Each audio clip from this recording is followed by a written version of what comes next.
केंद्रीय मंत्रिमंडल के मेरे सहयोगीगण,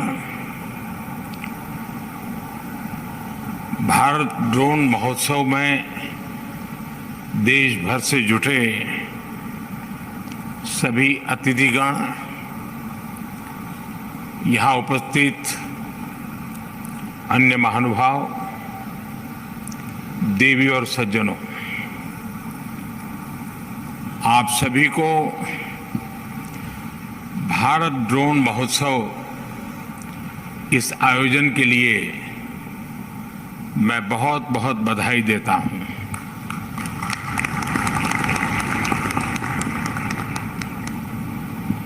मैं देख रहा हूं कि सभी वरिष्ठ लोग यहां मेरे सामने बैठे हैं।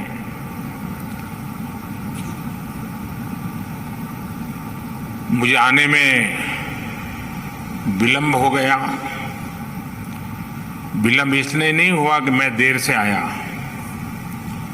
यहां तो मैं समय पर आ गया था, लेकिन ये ड्रोन की जो प्रदर्शनी लगी है उसे देखने में मेरा मन ऐसा लग गया कि मेरा समय का ध्यान नहीं रहा। इतना लेट आया, फिर भी मैं मुश्किल से 10% चीजों को देख पाया, और मैं इतना प्रभावित हुआ। अच्छा होता मेरे पास समय होता, मैं पूरा एक एक स्टॉल पे जाता, हर नौजवानों ने जो काम किया है उसको देखता, उनकी कथा सुनता। सब तो नहीं कर पाया, लेकिन जो भी मैं कर पाया, मैं आप सबसे आग्रह करूंगा, मैं सरकार के भी सभी विभागों से आग्रह करूंगा कि आपके अलग अलग स्तर के जितने अधिकारी हैं, जो पॉलिसी मेकिंग में जिनका रोल रहता है, वे जरूर 2-3 घंटे यहां निकालें, एक एक चीज को समझने की कोशिश करें। यहां उनको टेक्नोलॉजी को देखने को मिलेगा और उनको अपने दफ्तर में ये पता चलेगा कि ये टेक्नोलॉजी अपने यहां ऐसे उपयोग में हो सकती है। यानी गवर्नेंस में भी अनेक ऐसे इनिशिएटिव हैं जो हम इसके आधार पर चला सकते हैं। लेकिन मैं वाकई मैं कहता हूं कि मेरे लिए एक बहुत ही सुखद अनुभव रहा आज, और भारत के नौजवान, और मैं हैरान, खुशी इस बात की होती थी कि जिन जिन स्टॉल पे गया तो वो बड़े गर्व से कहता था, साहब ये मेक इन इंडिया है, ये सब हमने बनाया है।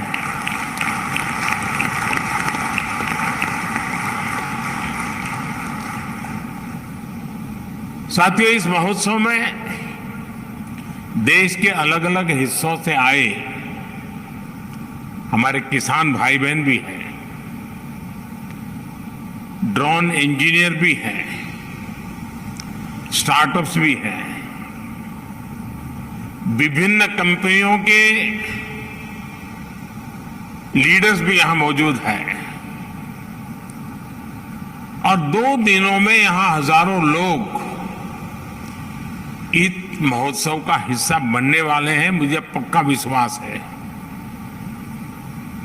और अभी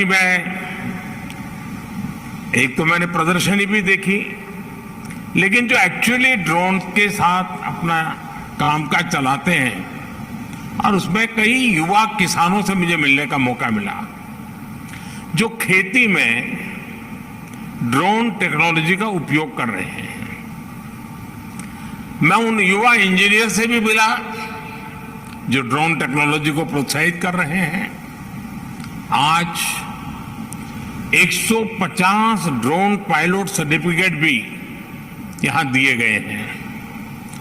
मैं इन सभी ड्रोन पायलट्स को और इस काम में जुड़े हुए सभी को अनेक अनेक शुभकामनाएं देता हूं।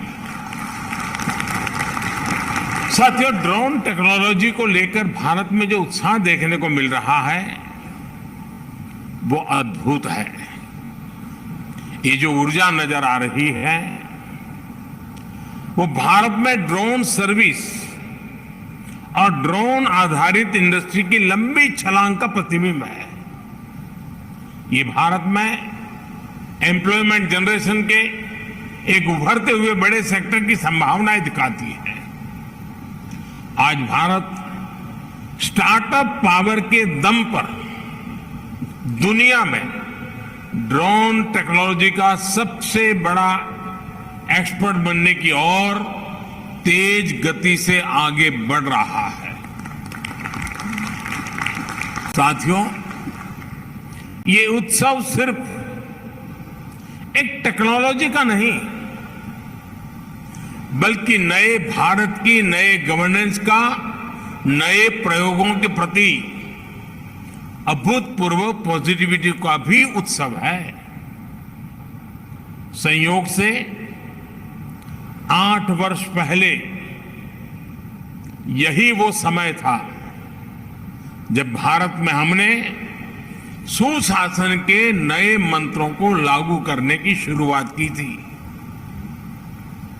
मिनिमम गवर्नमेंट, मैक्सिमम गवर्नेंस के रास्ते पर चलते हुए ease of living, ease of doing business को हमने प्राथमिकता बनाया। हमने सबका साथ सबका विकास के मंत्र पर चलते हुए देश के हर नागरिक, हर क्षेत्र को सरकार से कनेक्ट करने का रास्ता चुना। देश में सुविधाओं का, पहुंच का, डिलीवरी का एक जो डिवाइड हमें अनुभव होता था, उसके लिए हमने आधुनिक टेक्नोलॉजी पर भरोसा किया, उसे एक महत्वपूर्ण ब्रिज के रूप में व्यवस्था का हिस्सा बनाया। जिस टेक्नोलॉजी तक देश के एक बहुत छोटे से वर्ग की पहुंच थी, हमारे यहां मान लिया गया टेक्नोलॉजी ने एक बड़े रईस लोगों का कारोबार है, सामान्य मानव की जिंदगी में उसका कोई स्थान नहीं है। उस पूरी मानसिकता को बदल करके हमने टेक्नोलॉजी को सर्वजन के लिए सुलभ करने की दिशा में अनेक कदम उठाए हैं और आगे भी उठाने वाले हैं। साथियों, जब टेक्नोलॉजी की बात आती है तो हमने देखा है हमारे यहां कुछ लोग टेक्नोलॉजी का डर दिखाकर उसे नकारने का प्रयास भी करते हैं। ये टेक्नोलॉजी आएगी तो ऐसा हो जाएगा, वैसा हो जाएगा।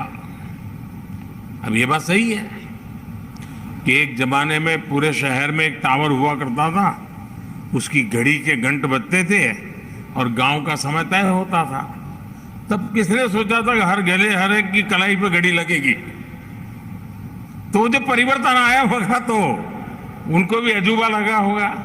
और आज भी कुछ लोग होंगे जिनको मन करता होगा हम भी गांव में एक टावर बना दें और वहां भी एक बड़ी घड़ी लगा दें। किस जमाने में उपयोगी होगा? यानी जो बदलाव होता है, उस बदलाव के साथ हमें अपने को बदलना, व्यवस्थाओं को बदलना, तभी प्रगति संभव होती है। हमने हाल ही में कोरोना वैक्सीन के दौरान भी बहुत अनुभव किया है।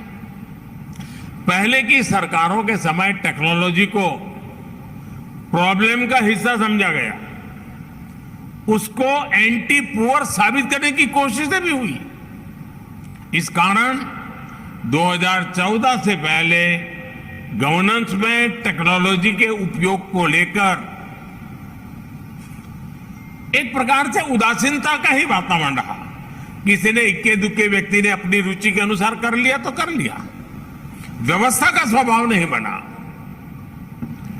इसका सबसे अधिक नुकसान देश के गरीब को हुआ है, देश के वंचित को हुआ है, देश के मिडिल क्लास को हुआ है, और जो एस्पिरेशंस के जज्बे से भरे हुए लोग थे उनको निराशा की गर्त में जिंदगी गुजारने के लिए मजबूर होना पड़ा है।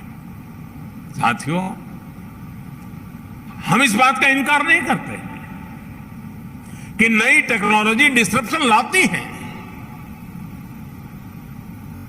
वो नए माध्यम खोजती है, वो नए अध्याय लिखती हैं, वो नए रास्ते, नई व्यवस्था भी बनाती है। हम सभी ने वो दौर देखा है कि जीवन से जुड़े कितने ही आसान विषयों को कितना मुश्किल बना दिया गया था। मुझे नहीं पता कि आप में से कितने लोगों ने बचपन में राशन की दुकान पर अनाज के लिए, केरोसिन के लिए, चीनी के लिए लाइन लगाई होगी।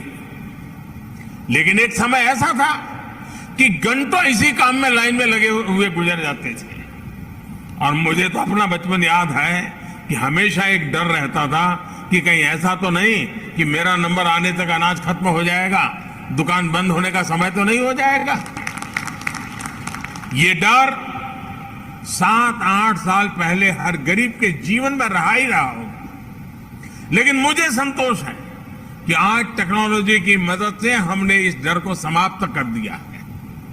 अब लोगों में एक भरोसा है कि जो उनके हक का है वो उन्हें मिलेगा ही मिलेगा। टेक्नोलॉजी ने लास्ट माइल डिलीवरी को सुनिश्चित करने में, सैचुरेशन के विजन को आगे बढ़ाने में बहुत बड़ी मदद की है।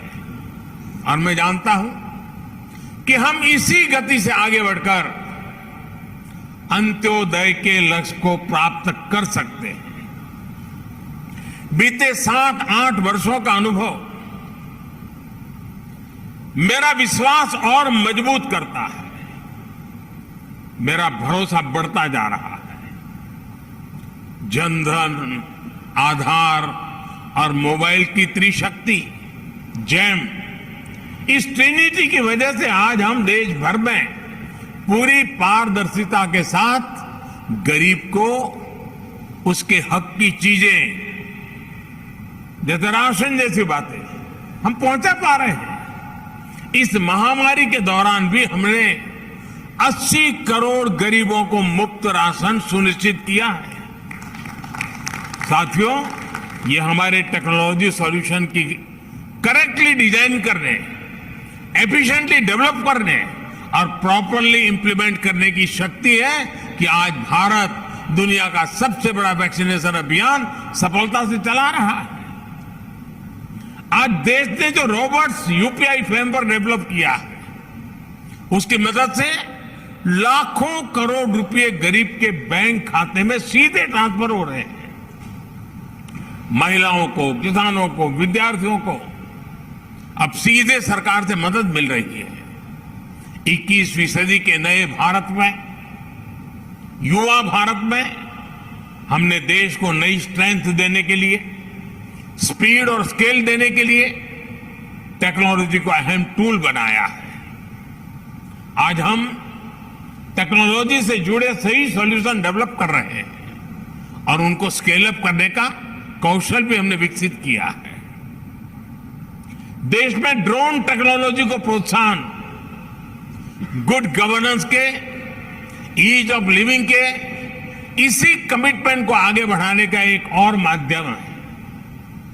ड्रोन के रूप में हमारे पास एक और ऐसा स्मार्ट टूल आ गया है जो बहुत जल्द सामान्य से सामान्य भारतीय के जीवन का हिस्सा बनने जा रहा है। हमारे शहर हो या फिर देश के दूर दराज गांव देहात वाले इलाके, खेत के मैदान हो या फिर खेल के मैदान, डिफेंस से जुड़े कार्य हो या फिर डिजास्टर मैनेजमेंट, हर जगह ड्रोन का इस्तेमाल बढ़ने वाला है। इसी तरह टूरिज्म सेक्टर हो, मीडिया हो, फिल्म इंडस्ट्री हो, ड्रोन इन क्षेत्रों में क्वालिटी और कंटेंट दोनों को बढ़ाने में मदद करेगा। अभी जितना इस्तेमाल हो रहा है ड्रोन का, उससे कहीं ज्यादा इस्तेमाल हम आने वाले दिनों में देखने वाले हैं। मैं सरकार में हर महीने एक प्रगति कार्यक्रम चलाता हूं। सभी राज्यों के मुख्य सचिव स्क्रीन पर होते हैं, टीवी के, और अनेक विषयों की चर्चा होती है। और मैं उनसे आग्रह करता हूं कि ड्रोन से जो प्रोजेक्ट चल रहा है मुझे वहां का पूरा लाइव डेमोन्स्ट्रेशन दीजिए, तो मैं बड़ी आसानी से चीज़ों को कोरिलेट करके वहां निर्णय करने की सुविधा बढ़ जाती है। जब केदारनाथ का पुनर्निर्माण का काम शुरू हुआ, अब हर बार तो मेरे लिए केदारनाथ जाना मुश्किल था, तो मैं रेगुलरली केदारनाथ में कैसे काम चल रहा है, कितनी तेज गति से, तो वहां से ड्रोन के द्वारा रेगुलर मेरे दफ्तर में बैठ करके उसकी जब भी रिव्यू मीटिंग होती थी तो मैं ड्रोन की मदद से केदारनाथ के डेवलपमेंट के काम को रेगुलर मॉनिटर करता था। यानी आज सरकारी कामों की क्वालिटी को भी देखना है, तो मुझे जरूरी नहीं कि मैं पहले से बता दूं कि मुझे वहां इंस्पेक्शन के लिए जाना है, तो फिर तो सब कुछ ठीक ठाक हो ही जाएगा। मैं ड्रोन भेज दूं, पता वही लेकर के आ जाता है और उनको पता तक नहीं चलता है कि मैंने जानकारी ले ली है।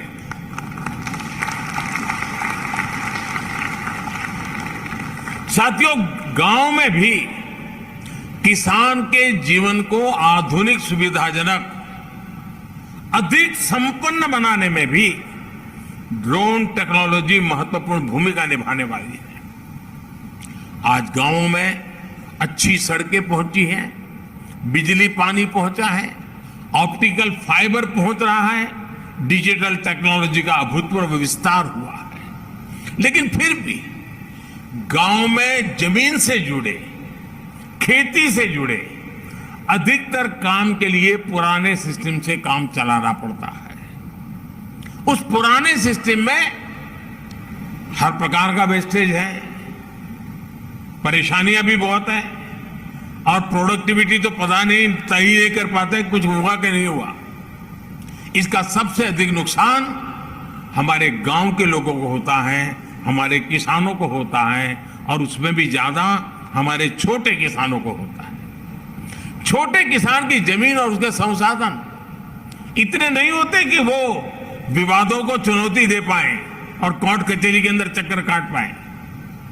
अब देखिए, लैंड रिकॉर्ड से लेकर सूखा, बाढ़ राहत में, फसल के डैमेज तक हर जगह रेवेन्यू डिपार्टमेंट के कर्मचारियों पर ही व्यवस्था निर्भर है। ह्यूमन इंटरफेस जितना अधिक है उतना ही अधिक भरोसे की भी कमी हो जाती है, और उसी में से विवाद पैदा होते हैं।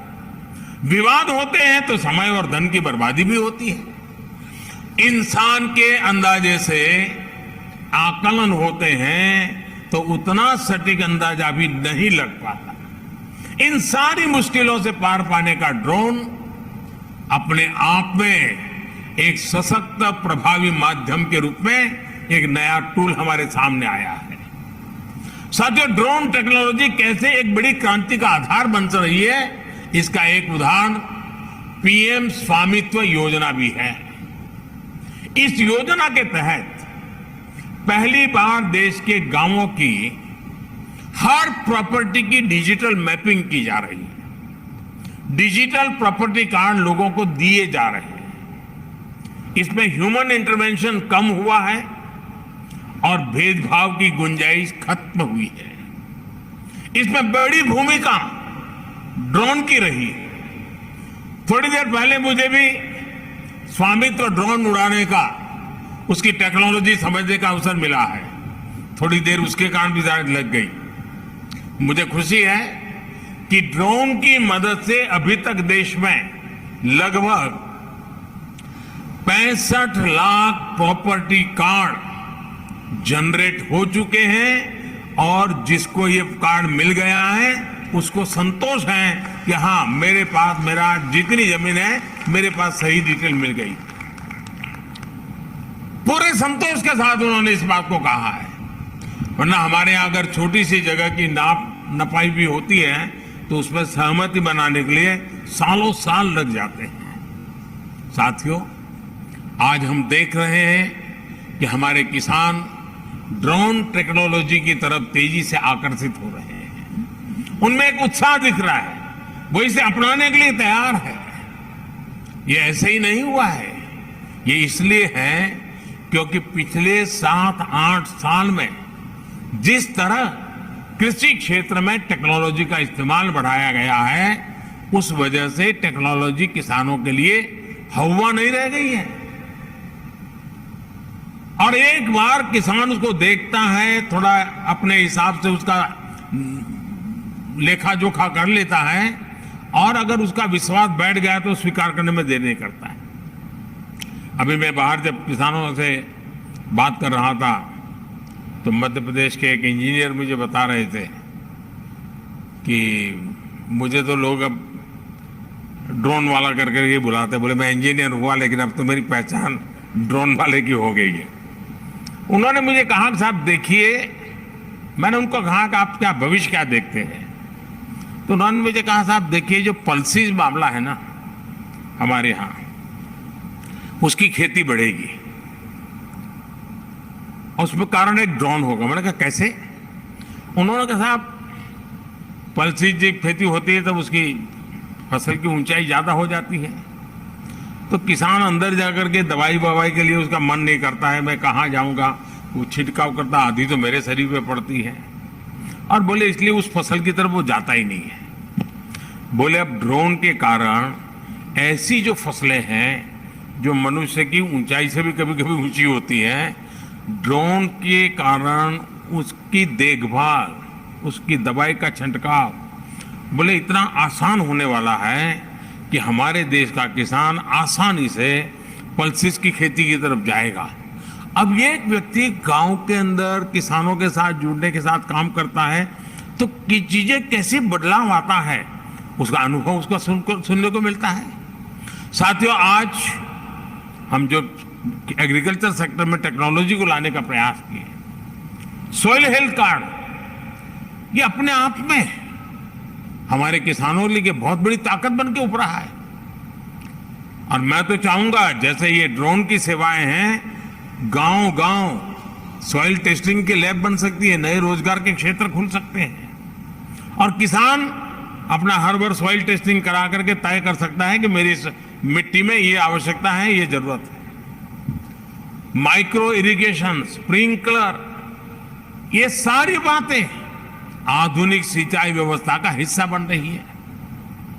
अब देखिए फसल बीमा योजना, अब फसल बीमा योजना के अंदर सबसे बड़ा काम हमारी जीपीएस जैसी तकनीक का उपयोग हो, इनाम जैसी डिजिटल मंडी की व्यवस्था हो, नीम कोटेड यूरिया हो, या फिर टेक्नोलॉजी के माध्यम से सीधे किसानों के खाते में पैसा जमा करने की बात हो।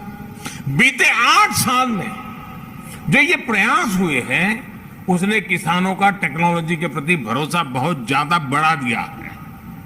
आज देश का किसान टेक्नोलॉजी के साथ कहीं ज्यादा कंफर्टेबल है, उसे ज्यादा आसानी से अपना रहा है।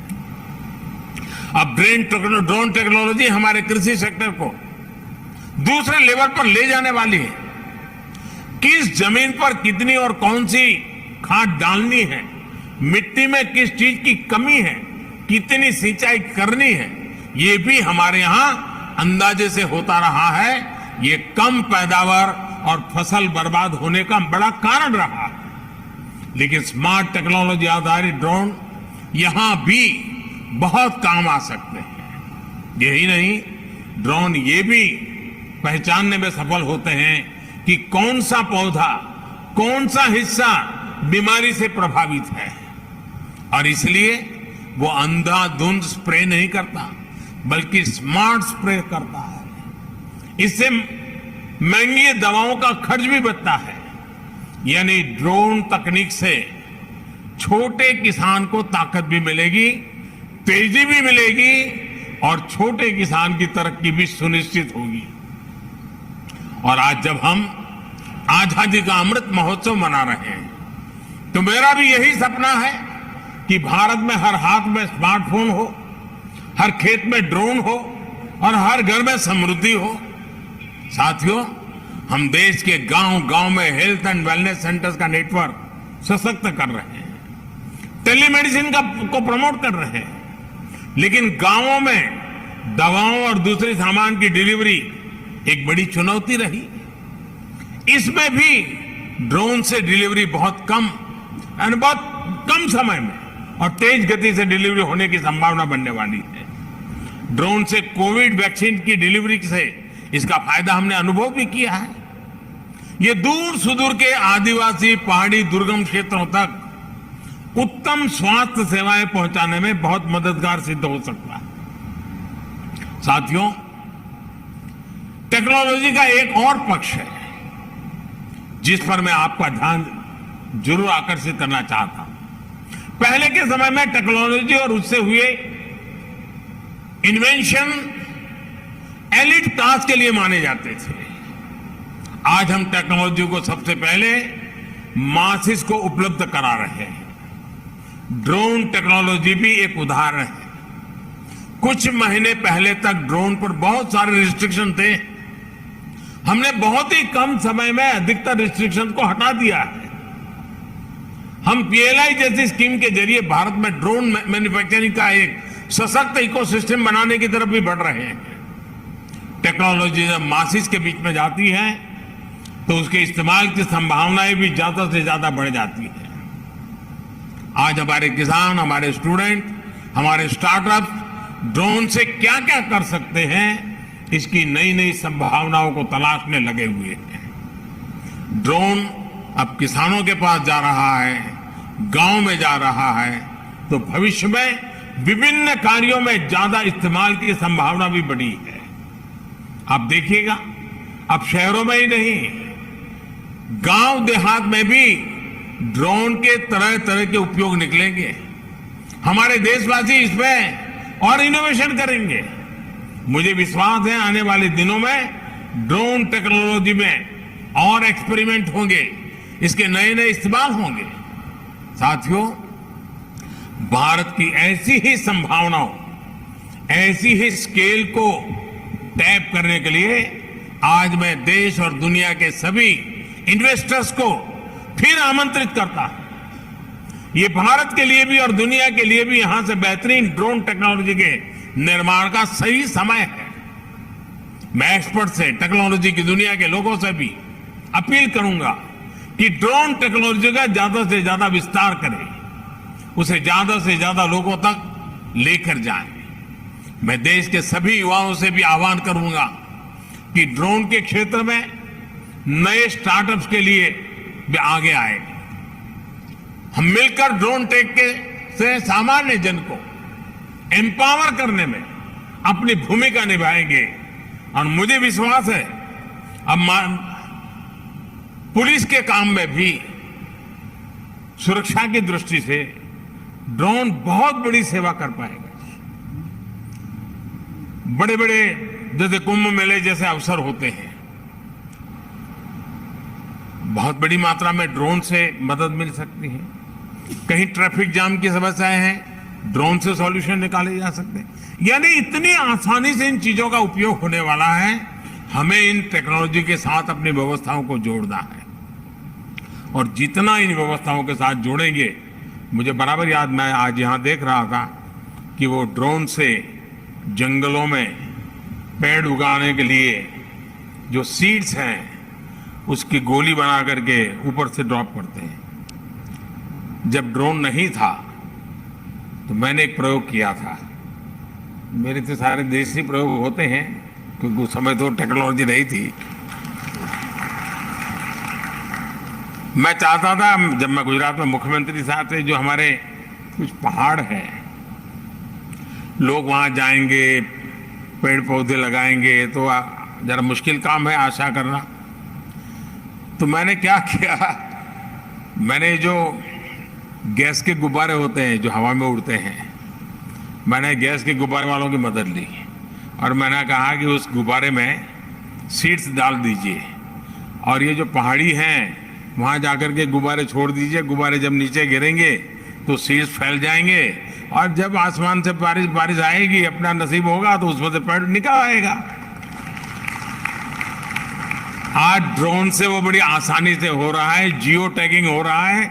वो बीज कहाँ पर गया उसका जियो टैगिंग हो रहा है और वो बीज वृक्ष में परिवर्तित हो रहा है कि नहीं हो रहा है उसका हिसाब किताब किया जा सकता है।